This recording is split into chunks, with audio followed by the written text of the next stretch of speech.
M Mohan എന്നുള്ള സംവിധായകൻ, രണ്ട് മരുമക്കൾ. നെപ്പോ കിഡ്സ് എന്ന് പറയാനും പറ്റില്ല. ഞാൻ നെപ്പോ കസിനാ, ഞാൻ നെപ്പോ കസിനാ, നെപ്പോ കിഡ് അല്ല. ഇവൻ നെപ്പോ കിഡ്, ഇതെന്റെ നെപ്പോ അങ്കിൾ. അതായത് മലബാറിലെ മാമൻ കല്യാണം ആലോചിച്ച് പോവാത്ത ഒരു തരി മണ്ണ്. അതെ, ഒരു പെണ്ണും ആ ജനറേഷന് ജാതകത്തില് ഇവന്റെ അമ്മയ്ക്ക് തീരെ വിശ്വാസമല്ല. എനിക്കും അത്ര വലിയ താല്പര്യമൊന്നുമില്ല ജാതകത്തിൽ. ചരട് കാണുന്നുണ്ടല്ലോ അല്ലേ? ഈശ്വര വിശ്വാസമാണ് ആൾക്കാര്. അത് മനീഷറിയാം ജാതകത്തിൽ വിശ്വാസമില്ലായത്. അതെ, അത് സത്യമാണ്. അവസാനം ഉണ്ടായത് ഇവൻ തുടങ്ങുന്നതിൽ 7ാം ക്ലാസ്സിലാണ്. ഇവൻ പ്രണയ ഭിക്ഷുകനായിരുന്നു. അതായത് ഇടക്കിടക്ക് വരൂ. ബേസിക്കലി പറയണ സ്റ്റാർട്ട് ടു എൻഡ് ഹ്യൂമറാണ്. അപ്പോൾ അതിൻ്റെ ഇടയിൽ നമ്മൾ വളരെ ലളിതമായിട്ട് പറഞ്ഞു പോകുന്ന ചില സംഗതികളുണ്ട്.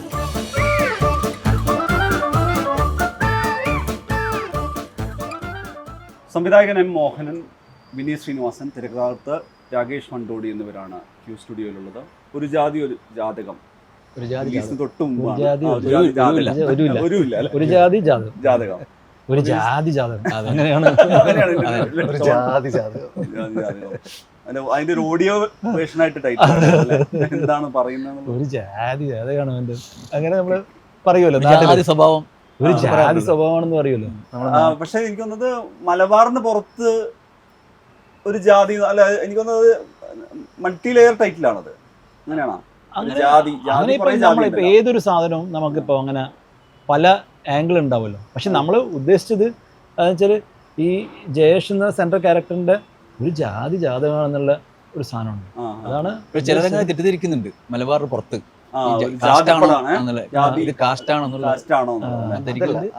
കാസ്റ്റ് പടല്ല. അതെ അതെ അതെ അതെ. ഈ എം മോഹൻ എന്നുള്ള സംവിധായകൻ, രണ്ട് മരുമക്കൾ. നെപ്പോ കിഡ്സ് എന്ന് പറയാനും പറ്റില്ല.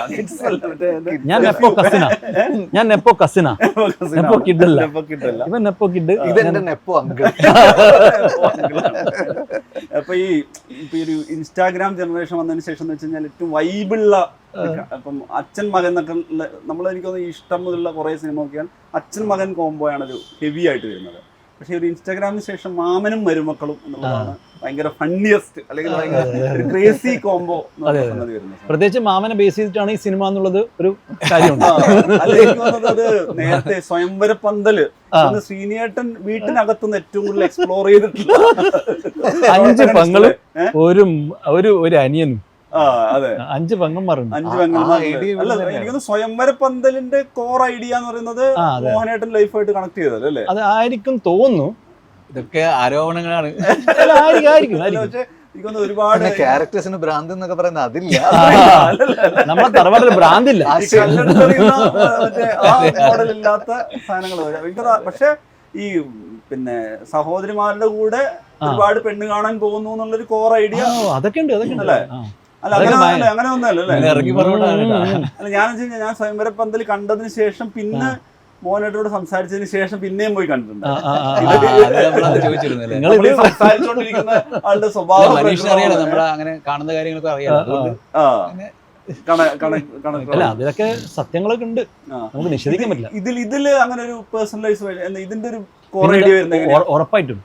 അതായത് മലബാറിലെ മാമൻ കല്യാണം ആലോചിച്ച് പോവാത്ത ഒരു തരി മണ്ണ്. അതെ, ഒരു പെണ്ണും ആ ജനറേഷന്. അതായത് കഴിഞ്ഞ വിനീത് എനിക്ക് ഓർമ്മയില്ല, ഞാൻ കഴിഞ്ഞ ഒരു ഇന്റർവ്യൂവിൽ തന്നെ ആ ഫാമിലിയിൽ തന്നെ പടം കാണാൻ വലിയ അതെ ഒരുപാട് ആളുകൾ കഴിഞ്ഞ 2 ദിവസം മുതലേ ഒരു ഇന്റർവ്യൂവിൽ ഞാൻ പറഞ്ഞു, വിനീത് ഞാനുണ്ട് മാമനുണ്ട്. അപ്പൊ ഞാൻ പറഞ്ഞതെന്ന് വെച്ചാൽ അന്ന് എനിക്ക് ഓർമ്മയുണ്ട്, നമ്മള് 88 പെണ്ണ് മാമൻ കണ്ടു എന്നാണ് ഞാൻ പറഞ്ഞത്. 88 പെണ്ണ് കണ്ടു എന്നുള്ളത് പറഞ്ഞു. അത് എൻ്റെ ഒരു ധാരണേന്റെ പുറത്ത് പറഞ്ഞതാ. പക്ഷെ സത്യം പറഞ്ഞല്ലേ 122 പെണ്ണ് കണ്ടു. കാരണം ഇത് പറയാൻ കാരണം 3 ദിവസം മുമ്പില് ഞാൻ മാമന്റെ ഈ 88 പെണ്ണ് കണ്ടു എന്ന് പറഞ്ഞിട്ട് ഞാനും ഇവനും കൂടി പറഞ്ഞു. അപ്പൊ എന്റെ ധാരണ അതായിരുന്നു. പിന്നീട് മാമൻ എന്ത് ചെയ്തെന്ന് വെച്ചാൽ വീട്ടിൽ വന്നിട്ട്, ഞങ്ങൾ ഒരുമിച്ചാണ് താമസിക്കുന്നത്, വീട്ടിൽ വന്നിട്ട് രഹസ്യമായിട്ട് തലശ്ശേരി പാട്ടിത്തേക്ക് വിളിച്ചു. ഞാൻ 122 പെണ്ണ് കണ്ടത് രാകേഷിനോട് പറയരുത്, വിനീതിനോട് പറയരുത്. ഇത് ഞാൻ അതെ, ഇവന് വീട്ടിലല്ല, ഇവന്റെ പെങ്ങളാണ് ഇത് എഴുതി വെക്കുന്നത്. എമ്മിനെ അറിയാലോ, കോയമ്പത്തൂരിലെ. അവളാണ് ഓരോ ഡേറ്റ് ഇതൊക്കെ വെച്ച് എഴുതി വെക്കുന്നത്. അപ്പൊ ഇവളെന്നെ വിളിച്ചപ്പോ ഇത് വിളിച്ചപ്പോ നമ്മൾ ഇനി രാകേഷ് അടുത്തൊന്നും പറയാൻ നിൽക്കണ്ട 122 പറയാൻ നിൽക്കണ്ടെന്ന് പറയും. ശരിക്കുള്ള കണക്ക് പറയണ്ട. എന്റെ ചാരപ്രവർത്തകൻ എന്നോട് പറഞ്ഞു തന്നു 122 പെണ്ണ് കണ്ട മനുഷ്യനാണ്. അപ്പൊ നമ്മളെ ശരിക്ക് കേരളത്തിൽ റെക്കോർഡും ആയിരിക്കും ചിലപ്പോ അല്ലെ? റെക്കോർഡൊക്കെ ആയിരിക്കും. അത്രയധികം പെണ്ണ് കണ്ട ആളുകള് ഇതിൽ ഏതോ 68-ാമത്തെയോ 78-ാമത്തെയോ ആളാണ് നമ്മളെ മാമി.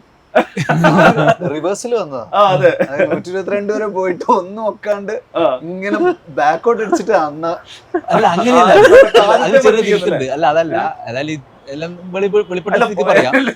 അത് വന്നതെന്ന് വെച്ചാല് എനിക്ക് സത്യം പറഞ്ഞ ജാതകത്തിൽ വിമലേച്ചിക്കും ഇത് നമ്മളെ ഒരു ലീഡർ മൂപ്പരാണല്ലോ. അപ്പൊ ജാതകത്തില് ഇവന്റെ അമ്മയ്ക്ക് തീരെ വിശ്വാസമല്ല, എനിക്കും അത്ര വലിയ താല്പര്യമൊന്നുമില്ല ജാതകത്തിൽ. ചരട് കാണുന്നുണ്ടല്ലോ അല്ലെ? ഈശ്വര വിശ്വാസമാണ് ആൾക്കാര്. അത് മനീഷറിയാം ജാതകത്തിൽ വിശ്വാസമുള്ളതായിരുന്നല്ലേ. അപ്പോഴേ സംഭവിച്ചെന്ന് വെച്ചാല് ഇപ്പം ഞാൻ കല്യാണം കഴിച്ച ഷീനയുണ്ടല്ലോ, ഷീന അവിടെ നാസിക്കിലായിരുന്നു. അപ്പോൾ ഒരു ദിവസം അവളെ അച്ഛൻ വിളിച്ചിട്ട് അമ്മമാരെ വിളിച്ചിട്ട് ജാതകം ചോദിച്ചു. അപ്പം എനിക്ക് ദേഷ്യം, ഞാൻ അങ്ങനെ പോട്ടെ എന്ന് പറഞ്ഞു. അങ്ങനെ സ്റ്റോപ്പ് ചെയ്തു. എന്നിട്ട് നമ്മളെയൊക്കെ വണ്ടി ഫ്രണ്ടിൽ ശശിയേട്ടൻ നമ്മൾ വണ്ടിയൊക്കെ മൂപ്പര എടുക്കുന്നത്, ഞാൻ അറിയാണ്ട് ശശിയേട്ടൻ ജാതകം അയച്ചു കൊടുത്തു. പിന്നെ കുറേ രണ്ടാഴ്ചയ്ക്ക് ശേഷം 2-3 ആഴ്ചയ്ക്ക് ശേഷം വീണ്ടും അവർ ജാതകം ഒത്തുനിന്ന് തിരിച്ചു വിളിച്ചു. യഥാർത്ഥത്തിൽ എൻ്റെ ജാതകം ഡ്യൂപ്ലിക്കേറ്റ് ജാതകമാണ്, എനിക്ക് ജാതകമില്ല. കാരണം നമ്മൾ 8 പേരാണല്ലോ, അതിൽ 8ാമത്തെ ഞാനാണ്. 7 പേർക്കും ജാതകമുണ്ട്, ലാസ്റ്റത്തെ എനിക്ക് ജാതകമില്ല. അപ്പോൾ എൻ്റെ ജനനത്തീയതും ആർക്കും അറിയില്ല. കാരണം ഒരുവിധം കാര്യങ്ങൾ ഓർമ്മിച്ച് വെക്കുന്ന മിസ്റ്ററിയാണ്. അതായത് ഇതിപ്പോ 122 പെണ്ണ് കണ്ടിട്ടു ഒന്നും സെറ്റാതെ അപ്പൊ തിരിച്ചു പോയതാണ്. അങ്ങനെയാണ് ഞങ്ങൾക്ക് മനസ്സിലായത്. അല്ലാതെ അത് സത്യമല്ല, അത് വേണമെങ്കിൽ ചോദിച്ചറിയാം. അപ്പം സംഭവിച്ചതെന്ന് വെച്ചാല് ഞാൻ എന്നിട്ട് ഇവന്റെ രമ്യ ഉണ്ടല്ലോ, രമ്യക്ക് ഇങ്ങനെ നിരന്തരം ഇങ്ങനെ ആലോചനകൾക്ക് വരുന്നെല്ലാം ദുബായിന്ന് വിദേശത്തുള്ള ആൾക്കാർ. അപ്പൊ അങ്ങോട്ട് നമുക്ക് എല്ലാം അയച്ചയക്കാൻ വലിയ താല്പര്യമില്ല. അങ്ങനെ ഒരു ദിവസം ഞാൻ ഇവിടെ ജാതകം എടുത്ത് ആരും വേണ്ടി ജോത്സ്യന്റെ അടുത്ത് പോയി. അപ്പൊ എൻ്റെ അടുത്ത് എനിക്ക് പരിചയമുള്ള ജോത്സ്യൻ, നിങ്ങളെ ജാതകം, എനിക്ക് ജാതകമില്ല. അപ്പോൾ എൻ്റെ നക്ഷത്രം വെച്ചിട്ട് മൂപ്പര് എന്നോട് എപ്പോഴെങ്കിലും ആവശ്യം വരും, പെണ്ണ് കാണുന്ന സമയത്ത് ആവശ്യം വരുന്നത്, അന്നേരം എനിക്കൊരു ജാതക കുറിപ്പ് ഉണ്ടായി തന്നു. അത് വെച്ചിട്ടാണ് പിന്നെയുള്ള കളികൾ ആവശ്യം വന്നത്. അത് വെച്ച് ഇതൊക്കെ അബദ്ധവശാലും നമ്മളിങ്ങനെ കൂടിയിരിക്കുന്ന സമയത്ത് ഇവന്റെ അടുത്ത് പറയും, ഇങ്ങനെ പാര വരുന്ന പ്രതീക്ഷിക്കുന്നില്ലല്ലോ.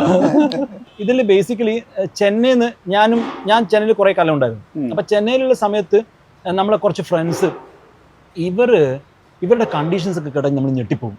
അതായത് എൻ്റെ ഒരു ഫ്രണ്ട് ഉണ്ട്, അവൻ പിന്നെ സിനിമയും ഇതൊക്കെ കണ്ടിട്ട്, സിനിമ എന്ന് പറയുന്ന എല്ലാത്തരം സിനിമയും, നോർമൽ സിനിമയും പോൺ സിനിമയും എല്ലാം കണ്ടിട്ട് ഈ പെൺകുട്ടികളെ പറ്റിയിട്ട് അവനൊരു ധാരണ, പെൺകുട്ടികൾ ഇങ്ങനെയായിരിക്കണം, അത് ഈ ശാരീരികമായ അളവുകോലുകൾ വെച്ചിട്ടാണ്. അപ്പം ഇതുപോലെ ആയിരിക്കണം എൻ്റെ ഭാര്യ, അല്ലാണ്ട് ക്വാളിറ്റിയോ ഒന്നുമല്ല. ഇവരുടെയൊക്കെ കണ്ടീഷൻസ്, അങ്ങനെ ഒരുപാട് കണ്ടീഷൻസ് ഉള്ള കുറച്ച് ഫ്രണ്ട്സ് എനിക്കുണ്ടായിരുന്നു. മൂക്ക് ഇങ്ങനെയായിരിക്കണം, ഈ പിന്നെ കവിള് ഇങ്ങനെയായിരിക്കണം, തടി ഇങ്ങനെയായിരിക്കണം, അങ്ങനെയായിരിക്കണം, ഇങ്ങനെയായിരിക്കണം. ഇതിൻ്റെ പുറകെ ഈ ഫാമിലി വെക്കുന്ന കണ്ടീഷൻസ് വേറെ. അതായത് കെട്ടാൻ പോകുന്ന പെണ്ണിന് അനിയത്തിമാരൊന്നും ഉണ്ടാകാൻ പാടില്ല, ഇതൊരു കണ്ടീഷനാണ്. കാരണം എന്ന് വെച്ചാൽ കെട്ടിക്കഴിഞ്ഞാൽ ഈ അനിയത്തിമാരുടെ കല്യാണമൊക്കെ നോക്കണം. ഇങ്ങനെ ഒരുപാട് 100 കണ്ടീഷൻസ് വെച്ചിട്ട് നമ്മുടെ നാട്ടിലൊരു വിവാഹം എന്ന് പറഞ്ഞൊരു പ്രോപ്പറായിട്ട് എന്നല്ല നടക്കുന്നത്, ഇതുപോലത്തെ കണ്ടീഷൻസിലാണ്. അങ്ങനെ ഇങ്ങനെ എന്നൊക്കെ പറഞ്ഞാൽ, അപ്പോൾ ഇതുപോലത്തെ 2 സുഹൃത്തുക്കൾ ഉണ്ടായിരുന്നു എനിക്ക്. ആ സമയത്ത് മാമൻ്റെ കുറേ കഥകളും പണ്ട് ഉണ്ടായിരുന്നു. മാമൻ ഇങ്ങനെ ഒരുപാട് കാലത്തോളം ഇങ്ങനെ പെണ്ണ് നോക്കി നമ്മളെ പണ്ടത്തെ ഏതോ ഒരു മൈൻഡിലുണ്ട്. അപ്പോൾ അങ്ങനെ ഒരു എന്താ പറയുക, ഒരു നാട്ടിലുള്ള ഷോവനിസ്റ്റ് ആയിട്ടുള്ള, സെക്സിസ്റ്റ് ആയിട്ടുള്ള ഒരു പിന്നെ സ്ത്രീകളെ പിന്നെ സൂപ്പർഫിഷ്യൽ ലെയറിൽ മാത്രം ഈ ശാരീരിക അളവുകോലുകൾ വെച്ച് മാത്രം കാണുന്ന, വിലയിരുത്തുന്ന ഒരു ചെറുപ്പക്കാരൻ.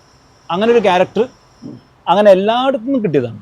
അങ്ങനെ ഒരാളിൽ നിന്ന് മാത്രം ബേസ് ചെയ്തിട്ട്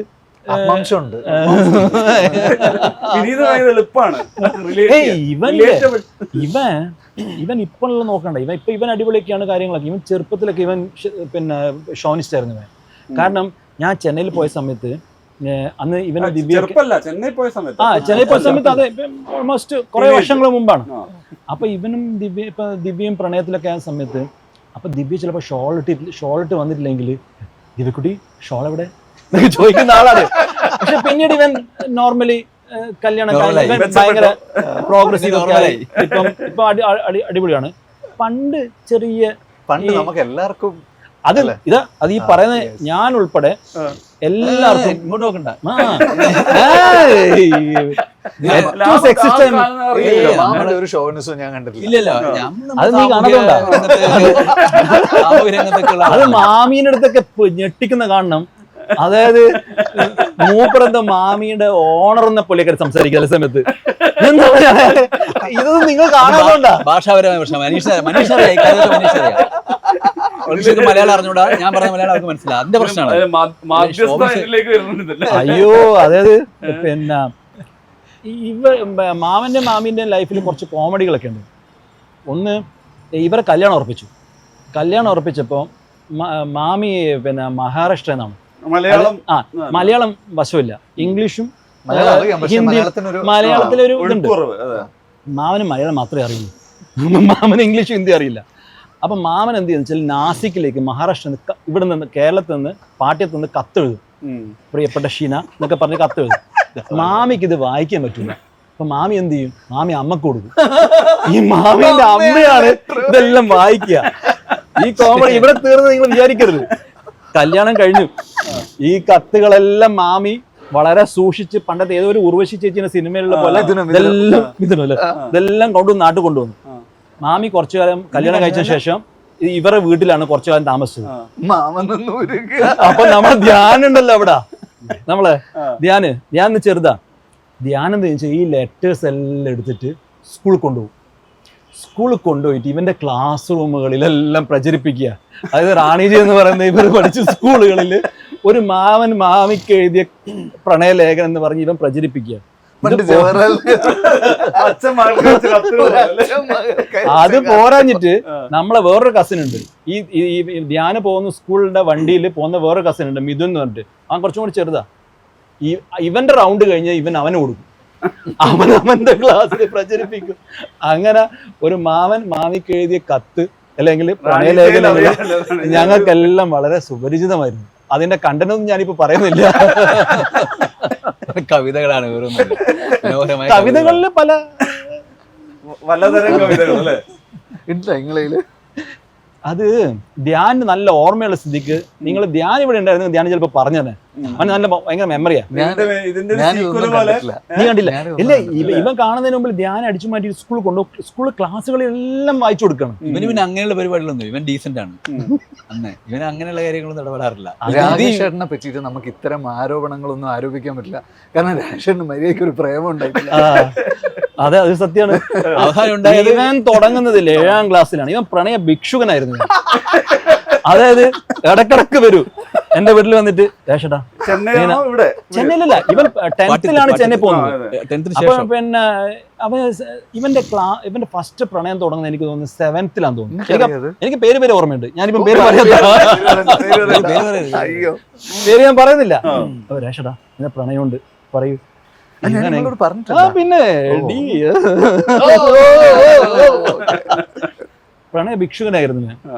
അതിലും ടോപ്പ് ഒരാളുണ്ട്, നാട്ടിലുള്ള. നിങ്ങൾ മിണ്ടാണ് മാമനെ പറ്റി എവിടെയാലും പറഞ്ഞു കഴിഞ്ഞില്ലേ എന്നെ പറ്റി പറയുന്ന പോലെയാ. ഒരു ലിമിറ്റ് വെക്കണ്ട. ശരിക്ക് ആദ്യം ചെന്നൈ പോയിട്ടുള്ളത്, ശരിക്കും ചെന്നൈ എന്ന് പറഞ്ഞ ടാഗ് വിട്ടേക്കുന്നത് വിനീതനാണ്. ആദ്യം രാകേഷ് അല്ലേ പോകുന്നത്? ഇവനാണ് പോകുന്നത്. ഇവൻ 10th-ൽ പോകും. 10th-ൽ പോയിട്ട് ഇവൻ ഒരു എഞ്ചിനീയറിംഗിന്റെ സ്റ്റാർട്ടിംഗ് ഇയേഴ്സിലാണ് ഞാൻ പോകുന്നത്. അതായത് പഠിക്കാൻ അല്ല, ഇവൻ ജോലിക്ക്. ഞാൻ എഞ്ചിനീയറിംഗ് കഴിഞ്ഞിട്ട് ഇമ്മീഡിയറ്റ്ലി അവിടെ സത്യം കമ്പ്യൂട്ടർ ജോയിൻ ചെയ്യാണ്. ഇവൻ അപ്പോൾ സമയത്ത് ഫസ്റ്റ് ഇയർ പഠിക്കുക. അപ്പൊ എനിക്ക് ഭയങ്കര മെമ്മറി ഉണ്ട്. അത് ഞാനിപ്പോ ഇവിടെ പറയാൻ കാരണം വെച്ചാൽ വേറെ ആണെങ്കിൽ ചിലപ്പോൾ പറയാൻ പറ്റില്ല എന്ന് പറയുന്നുണ്ട്. അപ്പം ഞാൻ ഫസ്റ്റ് ഇയർ എഞ്ചിനീയറിംഗ് കഴിഞ്ഞു. ഞാൻ ജോയിൻ ചെയ്തു പിന്നെ ഇവിടെ സത്യം കമ്പ്യൂട്ടേഴ്സിൽ. അപ്പോൾ ഇവൻ ഞങ്ങൾ ബന്ധപ്പെട്ടു കാര്യങ്ങൾ അങ്ങനെ. അപ്പോൾ ഇവനൊരു അടുത്ത 2nd വീക്ക് എന്തോ ഇവൻ എൻ്റെ ഓഫീസിൽ വന്നു. അപ്പോൾ ഇവൻ എൻ്റെ ഓഫീസിൽ വന്നിട്ട് ഇവൻ അന്ന് ഫസ്റ്റ് ഇയർ പഠിക്കുക, ഇവൻ സ്റ്റാർട്ടിങ് പഠിക്കുക. അപ്പോൾ ഇവൻ്റെ കയ്യിൽ വേറെ പൈസയും കാര്യങ്ങളൊന്നുമില്ല. അപ്പോൾ ശ്രീനേട്ടൻ അങ്ങനെ ഭയങ്കര ധാരാളിത്വമൊന്നും ഇല്ലല്ലോ. അപ്പോൾ ഇവനൊരു ഷൂ, അതായത് അത് ഒരു മോശം ഷൂ ആയിരിക്കാം, അത്ര പൈസ ഉള്ള കാര്യമൊന്നുമല്ല, പക്ഷേ ഇവൻ്റെ ഷൂ എടുത്തിട്ട് എൻ്റെ അടുത്ത് വന്നു. അത് നിങ്ങൾക്കൊരു ഗിഫ്റ്റാണ്. എനിക്കത് ഭയങ്കര, ആ ഷൂ എനിക്ക് സത്യം പറഞ്ഞാൽ ഇടാൻ പറ്റിയിട്ടില്ല. കാരണം വെച്ചാൽ അത് എനിക്ക് കാലിനൊക്കെ വേദനയുണ്ട്, പക്ഷേ ഇല്ലേ ഞാൻ ഇടും. അത് ഭയങ്കര എന്റെ മെമ്മറി. അത് ഞാനിപ്പോ വേറൊരു അവസരത്തിൽ പറയാൻ പറ്റൂല, അതുകൊണ്ട് ഞാൻ പറഞ്ഞതേ ഉള്ളൂ. അത് ഇവൻ ഉള്ള പൈസക്ക് വെച്ചിട്ട് എനിക്കൊരു ഷൂ ആയിട്ടാണ് എന്നെ വെൽക്കം ചെയ്തത്.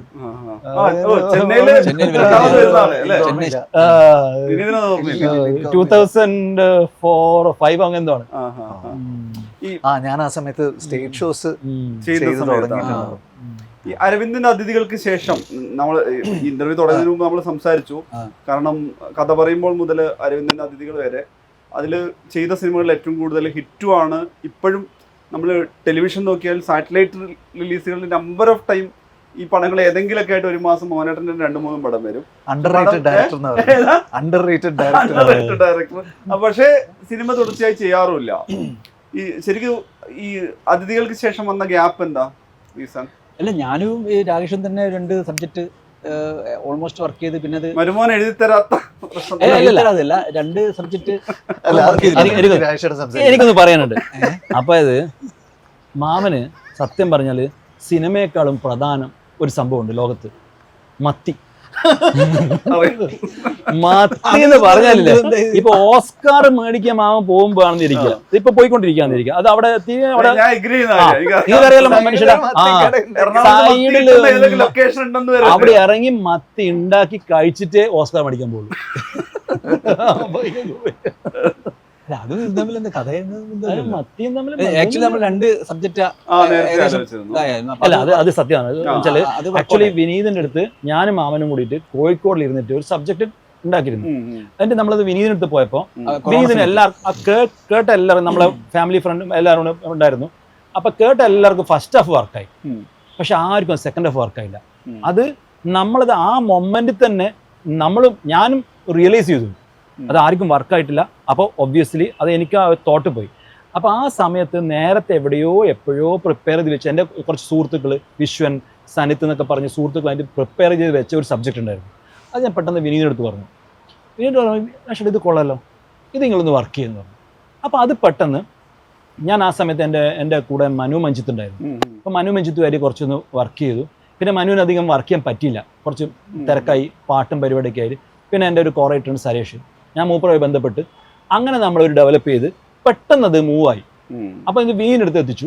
വിനീത് അത് ആ സമയത്ത് തന്നെ അത് എല്ലാം പെട്ടെന്നായിരുന്നു അത്. അപ്പൊ നമ്മൾ വേറെ സബ്ജക്റ്റ് ആയിട്ട് പോയി, അൺഎക്സ്പെക്ടഡ്ലി ഈ ഒരു സബ്ജക്ട് വിനീതിന് സ്ട്രൈക്കായി. പക്ഷേ മോഹനേട്ടൻ കണ്ണൂരിൽ ഷൂട്ട് ചെയ്യുന്ന ആദ്യത്തെ അല്ല, ഈ വിനീതിൽ വെച്ച് ഷൂട്ട് ചെയ്തിട്ടില്ലല്ലോ അല്ലേ? ഫസ്റ്റ് ടൈം അല്ലേ കണ്ണൂർ ഷൂട്ട് ചെയ്യുന്നത്? അരവിന്ദൻ ഷൂട്ട് ചെയ്ത് തുടങ്ങുന്ന എന്ന് പറയാൻ പറ്റില്ല, കല്യാണം, ഇരിക്കൂറ്, മട്ടന്നൂര്. അല്ലാതെ നിങ്ങളുടെ ഈ റിയൽ സ്റ്റോറി കണക്റ്റഡ് ആയതുകൊണ്ടാണോ മലബാറിലേക്ക് പോയത്? എന്താ അല്ല, ഒരു തലശ്ശേരി സ്ലാങ്ങിലുള്ളൊരു കഥയായതുകൊണ്ട് പിന്നെ എല്ലാവരും അതിനോട് യോജിച്ചു. അതിപ്പം നമ്മൾ ഒറ്റ ഒരാളുടെ തീരുമാനമല്ലല്ലോ ഒരു സിനിമ എന്ന് പറയുന്നത്. ഇപ്പം നമുക്ക് ഒരു കളക്റ്റീവ് ആർട്ട് ഫോം ആണല്ലോ. അപ്പം ഇപ്പോൾ വിനീതിനും ഒരു താല്പര്യം ഉണ്ടായിരുന്നു, മാമനും ഒരു താല്പര്യം ഉണ്ടായിരുന്നു, എനിക്കും ഒരു താല്പര്യം ഉണ്ടായിരുന്നു, ചുറ്റിലുള്ള ആൾക്കാർക്ക് തന്നെ താല്പര്യം ഉണ്ടായിരുന്നു. അപ്പം നമ്മൾ ആ ഭാഷയിലേക്ക് ഇറങ്ങിയപ്പോൾ അതിനൊരു ക്യൂട്ട്നെസ്സും ഒരു രസവും തോന്നി. അതിവനെ ആദ്യം നമ്മൾ വിനീതിന്റെ വീട്ടിൽ വെച്ച് ചെന്നൈയിൽ വെച്ചിട്ടാണ് മറ്റേ സബ്ജക്റ്റിന്റെ ഇതിനിടയിൽ ഗ്യാപ്പ് പറഞ്ഞത്. അപ്പോൾ ഞാൻ തലശ്ശേരി ഭാഷയിൽ തന്നെയാണ് ആ ഡയലോഗ് അടക്കം പറയുന്നത്. അപ്പോൾ വിനീതും നന്നായി ചിരിച്ചു, ഞാൻ ചിരിച്ചു. അപ്പൊ അവിടെ വെച്ച് തന്നെ തീരുമാനിക്കായിരുന്നു. അപ്പൊ ആ തലശ്ശേരി ഭാഷ പക്ഷെ രാകേഷ് ആണേലും വിനീത് ആണെങ്കിലും വളരെ നേരത്തെ കണ്ണൂരിൽ നിന്ന് പോയി. ഇപ്പം എനിക്ക് പോലും വളരെ കുറച്ചേ സ്ലാങ് ഉള്ളൂ നമ്മുടെ നാട്ടില്. പക്ഷെ മനുഷ്യരുടെ വിചാരിക്കുന്നതിനേക്കാളും സ്ലാങ് മനുഷ്യരുണ്ടോ? ക്യാമറ തുറന്നാലാണ് അച്ചടി മലയാളം. അല്ല, ഞാൻ അങ്ങനെ പക്ഷെ നിങ്ങൾ നോർമലായിട്ടുള്ള സാധാരണ രീതിയിൽ അവിടെ കുറച്ച് കുറയും. അപ്പൊ ഞാൻ വിനീതാണെങ്കിലും രാകേഷാണെങ്കിലും കൂടുതൽ സമയം ചെന്നൈയിലാണല്ലോ. അപ്പൊ ഈ നാട്ടിലേക്ക് കണക്ട് ചെയ്യുന്ന ഒരു സിനിമ പെട്ടെന്ന് സ്വിച്ച് ചെയ്യുന്ന സമയത്ത് ഇപ്പൊ ഈ പറയുന്ന ഡയലോഗ് കുറച്ചുകൂടി ഫ്രണ്ട്ലി ആയി വരുമോ? അതെങ്ങനെയാണ് പേഴ്സണലി? ഉറപ്പായിട്ടും നമുക്ക് നമ്മുടെ ഉള്ളിലുള്ള ഫോർമേറ്റീവ് ഇയേഴ്സ് എന്ന് വെച്ച് കഴിഞ്ഞാൽ ആദ്യത്തെ 15 കൊല്ലം ഉള്ളതാണല്ലോ. പിന്നെ നാട്ടിലെത്തിയ സ്ലാങ് ഉണ്ടല്ലോ അല്ലെ, തിരിച്ചു വരുമല്ലോ.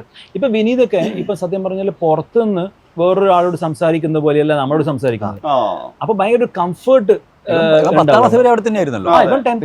പിന്നെ ഇപ്പൊ ഷാനൊക്കെ പക്ക നമ്മളെ പിന്നെ വിനീതിന്റെ ആയാലും ധ്യാന്റെ ആയാലും ഒരു ഒരു ക്വാളിറ്റി പറയാനുള്ളതെന്ന് വെച്ചാൽ ഇവർ ചെന്നൈയിലേക്ക് മൂവ് ചെയ്തു അല്ലേ എവിടെയൊക്കെ മൂവ് ചെയ്ത് കഴിഞ്ഞാലും ഇവർ എല്ലാ വെക്കേഷനും കൃത്യമായിട്ട് നാട്ടിൽ വരും. എല്ലാ വെക്കേഷൻ അത് ഇവരുടെ അമ്മ അത് കറക്റ്റ് ഫോളോ ചെയ്യും. എല്ലാ വെക്കേഷൻ നാട്ടിൽ വരും. പ്രത്യേകിച്ച് വിനീത് വരുന്നത് അവിടെയുള്ള കുറേ DVDs ആയിട്ടായിരിക്കും. അല്ലേ, കുറേ DVDs ആയിട്ട് വരും. നമ്മളതിരുന്ന് കാണും. അതിനിടയിൽ വേറെ കോമഡികളൊക്കെ പറയുന്നുണ്ട്. അപ്പം കാണും, നമ്മൾ ചർച്ച ചെയ്യും. അങ്ങനെയാണ് ഇവൻ പോവുക. അപ്പോൾ അടുത്ത വെക്കേഷന് കുറെ സിനിമകളായിട്ട് ഇവൻ വരുന്നത് കാത്തുക്കുക. അങ്ങനെ കുറെ സംഭവങ്ങളുണ്ട്. അപ്പോൾ ഞാനും രാജേഷനും ഇടക്കാലത്ത് ഈ VHS മാറി DVD-യിലേക്ക് കൺവേർട്ട് ആവുന്ന ഒരു പീരീഡ് ഉണ്ടായിരുന്നു. ആ സമയത്ത് നമ്മൾ ചെന്നൈന്റെ പല ഭാഗത്തും പോയിട്ട് ലോട്ടിന് കാസറ്റ് വാങ്ങിക്കും. പൂട്ടിപ്പോയ കടയിലൊക്കെ പോയിട്ട് കടയിൽ റിക് വീഡിയോ ലൈബ്രറി ഓർമ്മയില്ല, അവിടെ പോയിട്ട് നമ്മള് ലോട്ടിന് എടുക്കുമായിരുന്നു. അന്ന് രാജേഷന് ശമ്പളം ഉണ്ട്, പൈസ ആയിട്ട് നമ്മൾ പോയിട്ട് ലോട്ടിന് എടുത്തിട്ട് വരും. അപ്പൊ അങ്ങനെ കുറെ നമ്മള് സിനിമകൾ കണ്ടിട്ടുണ്ട് ആ സമയത്ത്. ഒരുപാട് ഇത് സ്ഥലം എവിടെയൊന്നുമില്ല. ഇവൻ തലശ്ശേരിയിൽ ഒരു സമയത്ത് ഇവനൊരു വെക്കേഷൻ വന്ന സമയത്ത് നമ്മൾ തലശ്ശേരി ടൗണിൽ അവിടെ ഇംഗ്ലീഷ് സിനിമ മാത്രം VHS ടേപ്പ് വിൽക്കുന്ന കടയാണ്. അവർ പൂട്ടിയിരിക്കുക. അയാൾ അവിടെ ഇരിക്കും. നമ്മളവിടുത്തെ പോയി ഗോഡ് ഫാദറിന്റെ ഉൾപ്പെടെയുള്ള കുറേ സിനിമകൾ നമ്മൾ കൊട്ടിയോടിന്ന് പടം കാണുന്ന സമയത്ത് അതൊരു ഭയങ്കര വിറ്റുണ്ടോ മനുഷ്യട്ടാ. ഞാൻ പറയട്ടെ, നീ പറഞ്ഞു ഞാൻ പറയാം. അതായത് നമ്മളിപ്പോ ഹിച്ച്കോക്കിന്റെ ഒരു പടമായിരിക്കും നമ്മൾ കാണുന്നുണ്ടായെന്ന് വെച്ചോ മനുഷ്യട്ടാ. ഹിച്ച്കോക്കിന്റെ പടം അറിയാലോ, സീരിയസ് പടമാണ്. അപ്പൊ അതിൽ വേറൊന്നുമില്ല. എവിടെയെങ്കിലും ഒരു കിസ്സിങ് സീൻ ഉണ്ടാവും. കറക്റ്റ് ആ കിസ്സിങ് സീനിന്റെ സമയത്ത് മൂത്തമ്മ അകത്ത് വരും. അപ്പോൾ മൂത്തമ്മ ഒരു തവണ വരുമ്പോ നമ്മൾ ഈ കിസ്സിങ് സീൻ കണ്ടുകൊണ്ടിരിക്കുക. പിന്നെ സിനിമ പാരഡൈസോ നമ്മൾ കരഞ്ഞോണ്ടാ സിനിമ പാരഡൈസോ കാണുന്നത്. പക്ഷെ മൂത്തമ്മ വരുന്നത് ഏറ്റവും ലാസ്റ്റ് ഫ്രെയിമിലാണ്. മൂത്തമ്മയുടെ വിചാരം എന്ന് വെച്ച് കഴിഞ്ഞാൽ നമ്മൾ അശ്ലീലം കാണാൻ അത് വേണമെങ്കിൽ ഞാൻ ഒന്നുകൂടി ക്ലാരിറ്റി പറയാം. അത് ഞാൻ പറഞ്ഞില്ല, ഇവൻ കുറേ സിനിമകളായിട്ട് വരും. അത് എനിക്കൊരു ഭയങ്കര പ്രതീക്ഷയാണ്. ഞാൻ വെയിറ്റ് ചെയ്യും. കാരണം വെച്ചാൽ ചെന്നൈയിൽ കിട്ടുന്ന സിനിമകളെല്ലാം നാട്ടിൽ കിട്ടുക അറിയാമല്ലോ നിങ്ങൾക്ക്. ആ സമയത്ത് ഒരുപാട് സിനിമകളായിട്ട് വരും. ഞാൻ പ്രതീക്ഷിച്ച് നിൽക്കും. ഇതൊന്നും ഞാൻ ഇവരുടെ അടുത്ത് പറഞ്ഞിട്ടില്ല, ഇപ്പോഴാണ് പറയുന്നത്, പ്രതീക്ഷിച്ച് നിൽക്കുന്ന കാര്യമൊക്കെ. അപ്പോൾ വരും. അപ്പോൾ ഈ സമയത്ത് എൻ്റെ വീട്ടിൽ കമ്പ്യൂട്ടറിലിട്ടിലാണ് നമ്മൾ സിനിമ കാണുക. അപ്പോൾ നമ്മളെന്ത് ചെയ്യുമെന്ന് വെച്ച് കഴിഞ്ഞാൽ നമ്മൾ മോശം സിനിമയൊന്നും കാണുന്നില്ല എന്നുള്ള പ്രതീതി ജനിപ്പിക്കാൻ വേണ്ടിയിട്ട് നമ്മളെന്ത് ചെയ്യും, വാതിലൊക്കെ അങ്ങ് തുറന്നു വെക്കും, ബെഡ്റൂമിൻ്റെ വാതിലൊക്കെ. അപ്പോൾ ഈ അമ്മ എൻ്റെ അമ്മ ഇവൻ മൂത്തമെന്ന് പറഞ്ഞത്. അപ്പോൾ ഈ സംഭവം എന്ന് വെച്ചാൽ ആ സമയത്ത് ഈ വനിത അങ്ങനെ കുറേ മാഗസീനിലൊക്കെ വന്നിട്ട് നിങ്ങൾ കൗമാരക്കാരായ മക്കളുണ്ടോ, അവർ വീടിന്റെ ബെഡ്റൂമിൽ അടച്ചിട്ടിരുന്നിട്ട് ഇന്റർനെറ്റ് യുവ മനസ്സുകളെ വഴിതെറ്റിക്കുന്നു. അതെ അതെ അതെ, വാതിൽ അടച്ചിടാൻ സമ്മതിക്കരുത്, ഇങ്ങനെയുള്ള ആർട്ടിക്കിൾ ഉണ്ടാവും. അപ്പൊ നമ്മൾ എന്ത് ചെയ്യും, അന്നൊരു ദിവസം ഹിച്ച്കോക്കിന് സിനിമ ചൂസ് ചെയ്തു. അപ്പൊ നമ്മൾ രണ്ടാളും ഒന്നും ഉണ്ടാവില്ല, കാര്യമായിട്ടൊന്നും ഉണ്ടാവില്ല. അപ്പൊ വാലൊക്കെ തുറന്നിട്ട് വിനീത് എന്നൊക്കെ പറഞ്ഞ് വാലൊക്കെ തുറന്നിട്ട്. അപ്പൊ ഈ അമ്മ അതിലും ബുദ്ധിമതിയാണ്. അമ്മ എന്ത് ചെയ്യുന്ന വെച്ചാൽ ഇടക്കിടക്ക് നാരങ്ങ ജ്യൂസ്, സൂപ്പ്, വെള്ളം, മറ്റേ ഇഞ്ചി വെള്ളം എന്നൊക്കെ പറഞ്ഞ് ഇടക്കിടക്ക് വരും. അരി ഉണ്ടാകുന്ന ഇടക്കിടക്ക് വരും. വന്നു കഴിഞ്ഞിട്ട് അവിടെ വെച്ചിട്ട് അവിടെ ഇങ്ങനെ നോക്കി നോക്കും. അപ്പൊ നമ്മൾ കോൺഫിഡന്റ് ആണ്, അത് ഹിച്ച്കോക്കിന്റെ സിനിമ നടക്കുന്നു, ത്രില്ലർ നടക്കുന്നു. എന്റെ മനുഷ്യന് അതിന്റെ ആവശ്യം. എന്റെ മനുഷ്യയുടെ ഒരു മൊമെന്റില് ഒരു കാര്യമുണ്ട്, ഒരു ചങ്ങ അവിടെ നിൽക്കുന്നുണ്ട്, ഒരു പെണ്ണ് മുമ്പിലുണ്ട്. ഒരു കാര്യമാണ്, അമ്മ എന്തോ ഇഞ്ചി വെള്ളം എന്തോ ആയിട്ട് വന്നതും ഈ ചങ്ങ ആ പെണ്ണിന്റെ ബ്ലൗസും കീറിക്കളഞ്ഞു. ഒരു ആവശ്യം അവനില്ല. എന്റെ കണ്ണിലൊക്കെ ഇരുട്ട് കയറിപ്പോയി. ഇവന്റെ വായൊക്കെ തുറന്ന് ഞങ്ങൾ എന്താ പറയണ്ടെന്ന് മനസ്സിലാവുന്നില്ല. അത് ആ മൊമെന്റ് ആണ് നിങ്ങൾ അയച്ചോളും, വേറെ ഒരു സീനും ഇല്ല. എന്റെ കണ്ണിലൊക്കെ ഇരുട്ട് കയറിയിട്ട് ഞങ്ങൾ ഓവർ കോൺഫിഡന്റ് ആയിട്ട് വാലൊക്കെ തുറന്നു വെച്ചതാ. ഇതാണല്ലേ കണ്ടുകൊണ്ടിരിക്കുന്നത് പറഞ്ഞിട്ട് ഒറ്റ പോക്കാം. പക്ഷെ എനിക്ക് ഇപ്പോഴും മനസ്സിലായില്ല അവൻ എന്തിനാ അത് ചെയ്തതെന്ന്. അത് അല്ല, അത് കഴിഞ്ഞിട്ട് സിനിമ പാരഡൈസോ ക്ലൈമാക്സിൽ അതായത് എനിക്ക് തോന്നുന്നു വിനീത് ശ്രീനേട്ടൻ്റെ അടുത്ത് പറഞ്ഞ സമയത്ത് വിനീതിൻ്റെ അടുത്ത് ശ്രീനേട്ടൻ പറഞ്ഞ നീ ഇത് കാണണം, നീ സീരിയസ് ആയിട്ടുള്ള cinema Paradiso, Lawrence of Arabia, good bad and ugly, ഇത് മൂന്നും ഇവൻ അവിടെ കൊണ്ടുവന്നിട്ടുണ്ടായിരുന്നു. നമ്മളിത് കാണും. അപ്പൊ സിനിമ പാരഡൈസ് എന്ന് പറഞ്ഞ ഒരു ബ്രില്യൻ മൂവിയാണല്ലോ. അതിന്റെ അവസാനം പക്ഷെ കുറച്ച് കിസ്സും നമ്മൾ കരഞ്ഞോണ്ടാ കാണുന്നത്. അപ്പൊ നമ്മളിത് എന്തിനാ കരഞ്ഞോണ്ട് അതിന്റെ വേറൊരു കോമഡി ഉണ്ട്. ഞാൻ ഈ കഥ പറയുമ്പോൾ സബ്ജക്റ്റിലായി. അപ്പം അത് ഞാൻ വീട്ടിൽ പൂക്കോട്ട് ശ്രീനന്റെ വീട്ടിൽ അന്ന് ഞാൻ മാത്രമേ ഉള്ളൂ. രാത്രി ഒരു 12:30 മണിയായപ്പോൾ ഞാൻ ഉറങ്ങി ഒരു ലാൻഡ് ഫോണിൽ വിളിക്കും. അപ്പോൾ ഞാനെടുത്ത് ആരാ വന്നിട്ട്, അപ്പോൾ വിനീത് മാമ, ഞാൻ അച്ഛൻ്റെ അടുത്ത് കഥ പറഞ്ഞു, ചെന്നൈയിൽ വെച്ച് കഥ പറഞ്ഞു, ഭയങ്കര ഇഷ്ടപ്പെട്ടു മാമ. അല്ല ആദ്യം ചോദിച്ചു ഉറങ്ങുകയാണോ, ഞാൻ ഉറങ്ങുകയാണ്. അന്ന് പിന്നെ ഉറങ്ങിക്കോ, ഞാൻ വിളിച്ചെണീപ്പിച്ചിട്ട് നീ എന്ന സംഭവം പറഞ്ഞു, അത് എണീറ്റല്ലോ. അപ്പോൾ ഇങ്ങനെ അച്ഛൻ പറഞ്ഞ് ഭയങ്കര ഇഷ്ടപ്പെട്ടു മാമ, ഇത് കാണണം, സിനിമ പാരഡൈസ് കാണണം, രാകേഷ് ഏട്ടൻ്റെ തെണ്ട് എന്ന് പറഞ്ഞു. അങ്ങനെയാണ് ഇവൻ എനിക്കത് അവിടുന്ന് സിസ്റ്റത്തിൽ നിന്ന് കോപ്പി ചെയ്തിട്ട് എനിക്ക് അയച്ചിരുന്നത് ആ സിനിമ. ആക്ച്വലി പിന്നെ ഞാനും വിനീതും ചെറുപ്പം മുതലേ ഈ സിനിമ ഡിസ്കഷൻ നമ്മൾ തമ്മിൽ ഭയങ്കരമായിട്ടുണ്ട്. നമ്മൾ ഒരുപാട് സിനിമയെ പറ്റി സംസാരിച്ചിട്ടുണ്ട്. അപ്പോൾ വിനീത് തന്നെ എപ്പോഴും രാകേഷിന്റെ പേര് പറയുന്നത് സിനിമ കണ്ട കഥ. അത് നമ്മള് ആക്ച്വലി എനിക്കൊരു ഭാഗ്യം ഉണ്ടായെന്ന് വെച്ചാൽ നമ്മുടെ നാട്ടിൽ നിന്ന് മാത്രമല്ല, ഞാൻ പിന്നെ 10th കഴിഞ്ഞ് ചെന്നൈ പോയി. അപ്പൊ ഞാൻ എഞ്ചിനീയറിംഗ് ചെയ്തുകൊണ്ടിരിക്കുക. എഞ്ചിനീയറിംഗ് ചെയ്തപ്പോൾ ഞാൻ ചെന്നൈയിലാണ് ഓപ്റ്റ് ചെയ്തത് ജോലി.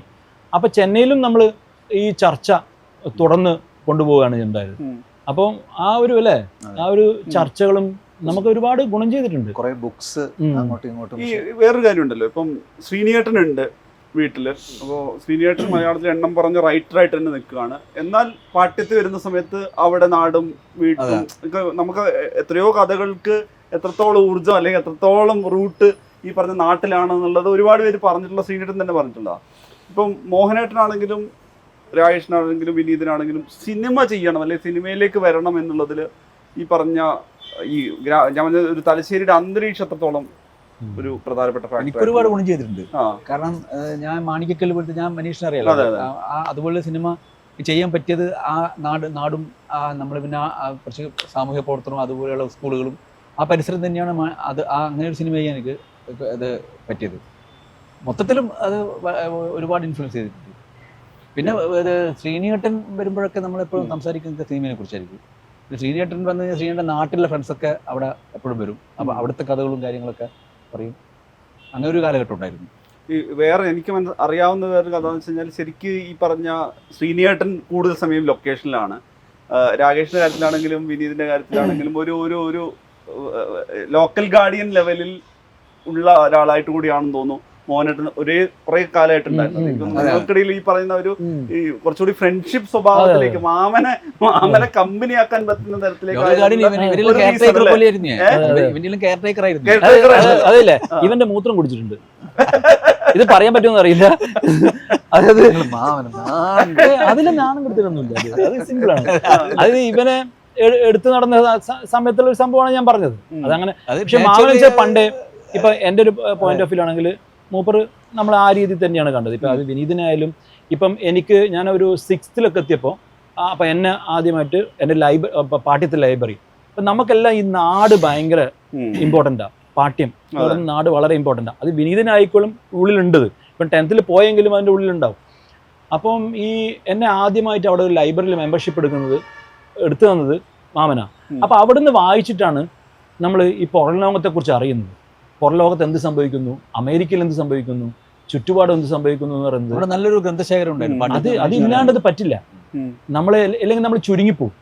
അപ്പോൾ ആ ഒരു പുറം ലോകത്തുള്ള വാതിൽ തുറന്നു തന്നത് സത്യം പറഞ്ഞു കഴിഞ്ഞാല് മാമൻ തന്നെയാണ്. അപ്പൊ അതില് നമ്മൾ അരവിന്ദ കുറെ ഒരു കഥാപരിസരത്തൊക്കെ നമുക്ക് ക്രിയേറ്റ് ചെയ്യാനൊക്കെ ഒരുപാട് സഹായിച്ചിട്ടുണ്ട്. വായനയിലൊക്കെ ഭയങ്കരമായിട്ട് ഇൻസ്പയർ ചെയ്തത് ശരിക്കും.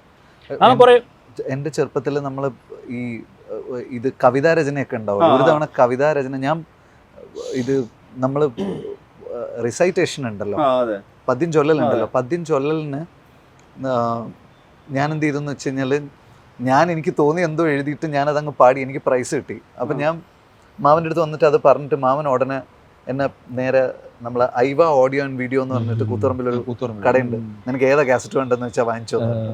അപ്പൊ അങ്ങനെയൊക്കെ എൻകറേജ് ചെയ്യുമായിരുന്നു. നിങ്ങളുടെ സ്കൂൾ സമയത്ത് മത്സരത്തിന് ടീച്ചറായിട്ടുണ്ടല്ലേ? റാണിജയിലെ സ്വന്തം സ്കൂളിലായിരുന്നില്ല അല്ലേ? അവിടെയല്ല. ഇവനിപ്പോ ഒരു വേർഡ് പറഞ്ഞു, ഐവ എന്ന് പറഞ്ഞത്. അത് ആക്ച്വലി എനിക്ക് തോന്നുന്നു വിനീതിന്റെയും ധ്യാനിന്റെയും നമ്മളെയൊക്കെ ലൈഫിൽ വളരെ പ്രധാനപ്പെട്ട ഐവ ഓഡിയോ ആൻഡ് വീഡിയോ കൂത്തുപറമ്പിലുള്ള വീഡിയോ കാസറ്റ്സിന്റെ ഷോപ്പാണ്. അവിടെ നിന്നാണ് ആക്ച്വലി ഇവൻ, മാമൻ, പിന്നെ ധ്യാന്, പിന്നെ പിന്നീട് ഞാനും അവിടെ നിന്ന് കാസറ്റ്സ് എടുത്ത് കണ്ട് കണ്ട് അത്രയധികം സിനിമകൾ അല്ലേ, അതൊരു ഒരു ഒരു പാഠശാല എന്നൊക്കെ പറയാല്ലേ വിനീത്. അവിടെ സാധാരണ അവിടെ അത്രയധികം സിനിമകൾ നമ്മളെല്ലാം നമ്മളിപ്പോഴത്തെ പുസ്തകത്തിന്റെ ലൈബ്രറി പറഞ്ഞ പോലെ ഇപ്പോഴത്തെ ലൈബ്രറി അല്ലേ. ഇപ്പോൾ ജനറേഷനിലുള്ള കുട്ടികൾക്ക് മനസ്സിലാവില്ല ഈ ലൈബ്രറി അതില്ല, അത് അവിടെ പവി എന്ന് പറഞ്ഞ എന്റെ കൂടെ നിർമ്മലക്കുള്ളിൽ പഠിച്ച പക്ഷേ അവനാണ് ഒരാൾക്ക് ഒരു കാസറ്റേ കൊടുക്കുള്ളൂ. പക്ഷെ ധ്യാനൊക്കെ 10-15 കാസറ്റ് വാങ്ങിക്കൊണ്ടുവരും. അൺലിമിറ്റഡ് ഓഫർ തിരിച്ചു കൊടുക്കൂല. എല്ലാം തിരിച്ചു കൊടുക്കുന്നില്ലേ. എന്നെ വിളിച്ച് പറയും മണ്ടോടി അതൊന്നും എത്തിച്ചേരണേ, അത് അതില് ചിലത് ഫാസ്റ്റ് മൂവിങ് ഉണ്ടാവും.